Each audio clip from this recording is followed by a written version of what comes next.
ഏറ്റവും കൂടുതൽ ഫോക്കസ് ചെയ്യേണ്ട ഒരു 2-3 ലേറ്റസ്റ്റ് ആയിട്ടുള്ള എക്കണോമിക്സിന്റെ എക്സാം പേപ്പർ അനലൈസ് ചെയ്തുകൊണ്ട് അതിൽ നിന്നും ഫൈൻഡ് ഔട്ട് ചെയ്തിട്ടുള്ള കോർ ഏരിയാസിനെ കുറിച്ചാണ്.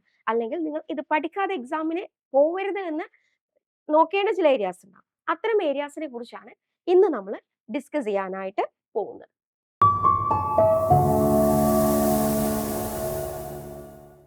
Hi all, welcome to competitive cracker. I am Shahana.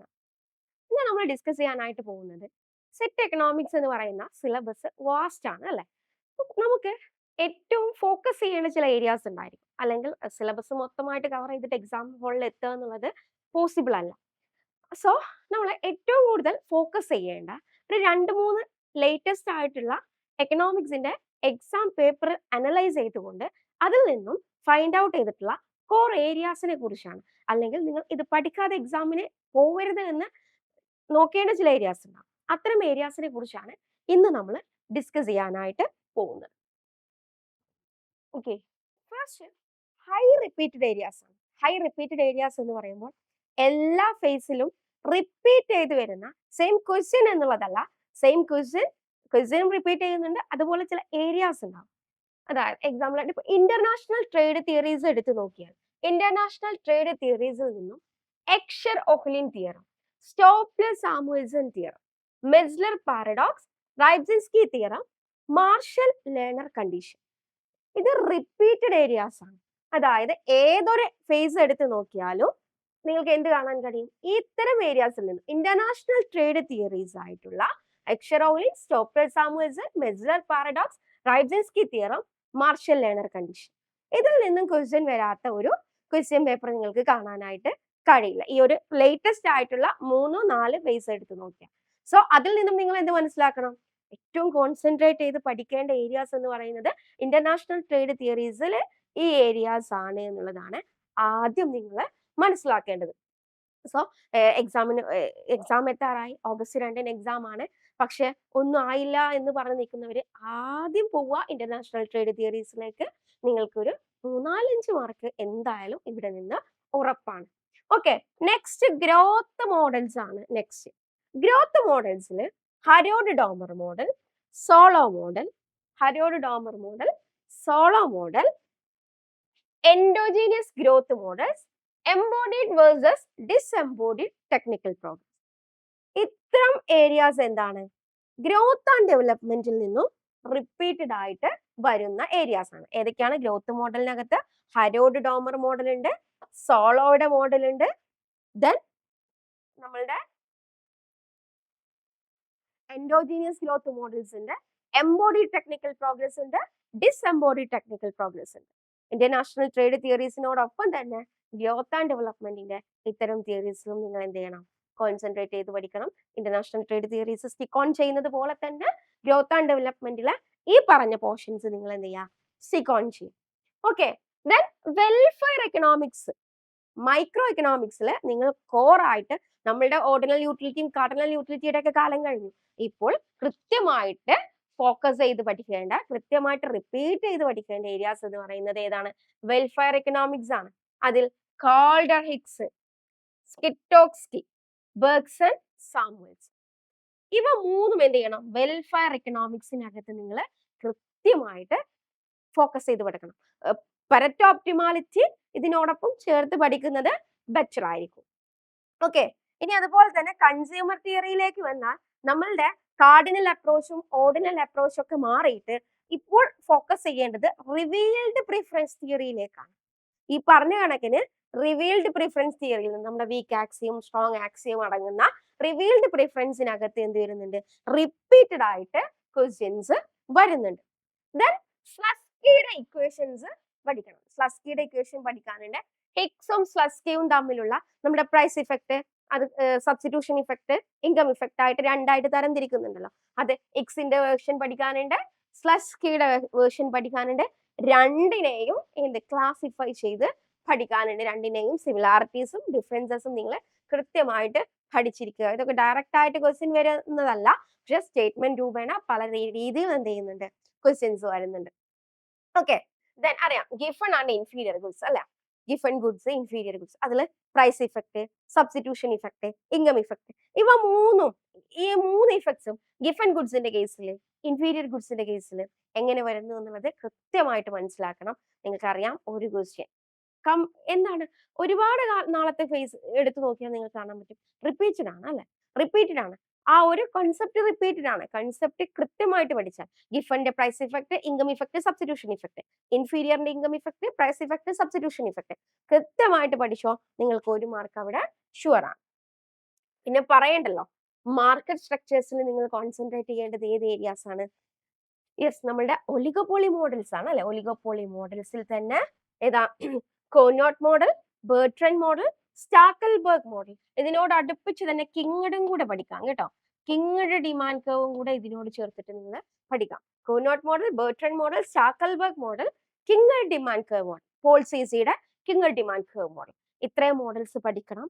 Atlas നമ്മളുടെ നാഷ് ഇക്വിലിബ്രിയം, ഒലിഗോപോളിനോട് ചേർന്ന് തന്നെ നമ്മൾ പഠിക്കേണ്ടതാണ് ഗെയിം തിയറി. ഗെയിം തിയറിയിൽ നാഷ് ഇക്വിലിബ്രിയം, ഡൊമിനന്റ് സ്ട്രാറ്റജി, ഇതിന്റെ പ്രോബ്ലംസ് അല്ലെങ്കിൽ എങ്ങനെയാണ് ഡൊമിനന്റ് സ്ട്രാറ്റജി ഉണ്ടോ, നാഷ് ഇക്വിലിബ്രിയം ഉണ്ടോ എന്നുള്ളത് എങ്ങനെയാണ് പ്രോബ്ലം വൈസിൽ ഐഡന്റിഫൈ ചെയ്യുക എന്നുള്ളതും എന്ത് ചെയ്യണം, നിങ്ങൾ പഠിക്കണം. ഓക്കെ, ദെൻ ഇത്തരം ഇപ്പൊ നമ്മൾ പറഞ്ഞ ഏരിയാസ് എന്താണ് മസ്റ്റ് ആയിട്ട് നോക്കേണ്ടതാണ്. കൃത്യമായിട്ട് റിപ്പീറ്റ് ചെയ്ത് വരുന്ന ഏരിയാസ് ആണ് പറഞ്ഞത്. ഇനി നമുക്ക് ഫ്രീക്വൻലി റിപ്പീറ്റ് ചെയ്ത് വരുന്ന ഏരിയാസ് ഉണ്ട്. അതായത് ഒരു തവണ ചോദിച്ചു, പിറ്റേ തവണ അത് ചോദിച്ചില്ല, വീണ്ടും നെക്സ്റ്റ് തവണ അത് ചോദിച്ചു, അങ്ങനെ കുറച്ച് ഇടവേള ഇട്ട് ചോദിക്കുന്ന ചില ഏരിയാസ് ഉണ്ട്. ആ ഏരിയസിലേക്കാണ് ഇനി നമ്മൾ പോകുന്നത്. അത് ഒബിയസ്ലി ഒന്ന് നാഷണൽ ഇൻകം ആണ് അല്ലെ. മാക്രോ എക്കണോമിക്സിന്റെ കോർ ആയിട്ടുള്ള നാഷണൽ ഇൻകത്തിൽ നിന്നും നമ്മുടെ GDP, GNP, NNP, personal income, disposable income ഇത് ഫൈൻഡ് ഔട്ട് ചെയ്യുന്ന. അപ്പൊ നിങ്ങൾക്ക് GNP ഗ്രോസും നെറ്റും തമ്മിലുള്ള ഡിഫറൻസ്, ഫാക്ടർ ഇൻകം അല്ലെങ്കിൽ നമ്മുടെ MP മാർക്കറ്റ് പ്രൈസും ഫാക്ടർ പ്രൈസും തമ്മിലുള്ള ഡിഫറൻസ് നോക്കുക. അല്ലെങ്കിൽ നമ്മളുടെ എന്താണ് നാഷണലും ഡൊമസ്റ്റിക്കും തമ്മിലുള്ള ഡിഫറൻസ്. ഈ 3 ഡിഫറൻസ് പഠിച്ചാൽ തന്നെ എങ്ങനെ ചോദിച്ചാലും ആൻസർ കിട്ടുന്ന ഒരു ഏരിയയാണ് നാഷണൽ ഇൻകം എന്ന് പറയുന്ന ഏരിയ. Then ISLM model. മുമ്പൊക്കെ ISLM-ൽ നിന്നും കറക്റ്റ് ആയിട്ട് എന്തായിരുന്നു എല്ലാ ഫേസിലും ക്വസ്റ്റ്യൻ വന്നിരുന്നു. ഇപ്പൊ അങ്ങനെ ഇപ്പൊ ഒരു 3 വർഷത്തെ ക്വസ്റ്റ്യൻ പേപ്പർ എടുത്ത് നോക്കിയാൽ നിങ്ങൾക്ക് 3 ഫേസിലും ഒരുപോലെ ISLM-ന് ചോദിച്ചിട്ടില്ല. എന്നാൽ 3 ഫേസിൽ 2 ഫേസിൽ ചോദിച്ചിട്ടുണ്ടാവും. അത്തരത്തിൽ നെക്സ്റ്റ് നിങ്ങൾ ഇമ്പോർട്ടന്റ് കൊടുക്കേണ്ട ഏരിയയാണ് ISLM എന്ന് പറയുന്ന ഏരിയ.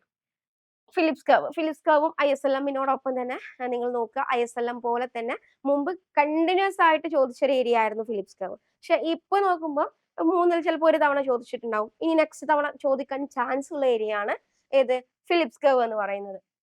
അതിനോട് ചേർത്ത് inflation, monetary policy, physical policy important ആണ്, പഠിച്ചു വെക്കുക. ഇതിന്റെ ISLM-നോടൊക്കെ ചേർത്ത് നിങ്ങൾ അത് പഠിക്കാനായിട്ട് ശ്രമിക്കണം. മോണിറ്ററി പോളിസിയും ഫിസിക്കൽ പോളിസിയും അതിൽ വരുന്ന ചേഞ്ചസ് എങ്ങനെ IS കർവിനെ എഫക്ട് ചെയ്യുന്നു, എങ്ങനെ LM കർവിനെ എഫക്ട് ചെയ്യുന്നു, എങ്ങനെ അതിനെ ഷിഫ്റ്റ് ചെയ്യുന്നു എന്നുള്ളതൊക്കെ അതിൽ വരുന്നുണ്ട്. ബാലൻസ് ഓഫ് പേയ്മെന്റ് അക്കൗണ്ട്സ് നിർബന്ധമായിട്ടും പഠിച്ചു വെക്കുക. ബാലൻസ് ഓഫ് പേയ്മെന്റിന്റെ അക്കൗണ്ട്സ് എന്ന് പറയുമ്പോൾ നമ്മൾ ഏതൊക്കെ എൻട്രീസ് ഏതിലൊക്കെ വരുന്നു, അതായത് BOP-യുടെ കറന്റ് അക്കൗണ്ടിൽ താഴെ പറയുന്നതിൽ കറന്റ് അക്കൗണ്ടിൽ പെടാത്തത് ഏത്, ക്യാപിറ്റൽ അക്കൗണ്ടിൽ പെടാത്തത് ഏത്, ആ രീതിയിലാണ് BOP-യിൽ നിന്നും ക്വസ്റ്റ്യൻ വരിക. പിന്നെ അതിനോട് ചേർന്ന് നമ്മൾ നേരത്തെ പറഞ്ഞല്ലോ Marshall Lerner condition, absorption approach, അതൊക്കെ ഇമ്പോർട്ടന്റ് ആയിട്ടുള്ള ഏരിയാസ് ആണ്. Then exchange rate system. Exchange rate സിസ്റ്റത്തിൽ നിന്നും ക്വസ്റ്റ്യൻസ് വരാം. നമ്മുടെ ഹെഡ്ജിങ്, ആർബിട്രേജ് പോലുള്ള ചില ടേംസ് ഉണ്ടല്ലോ, ആ ടേംസ് നിങ്ങൾ എന്ത് ചെയ്യാം പഠിച്ചു വെക്കാം. മാറ്റ് ദി ഫോളോയിങ് ആയിട്ടോ അല്ലെങ്കിൽ എന്തെങ്കിലും സ്റ്റേറ്റ്മെന്റ് തന്നിട്ട് ഇത് ഏതിനെ ഡിനോട്ട് ചെയ്യുന്നു എന്നുള്ളതൊക്കെ ചോദിക്കുന്ന ഏരിയ ആണ് അവിടെ. Then WTO, IMF, world bank question വരുന്ന ഏരിയ ആണ്. IMF-ഉം വേൾഡ് ബാങ്കും ക്വസ്റ്റ്യൻ വരുന്ന ഏരിയ ആണ്.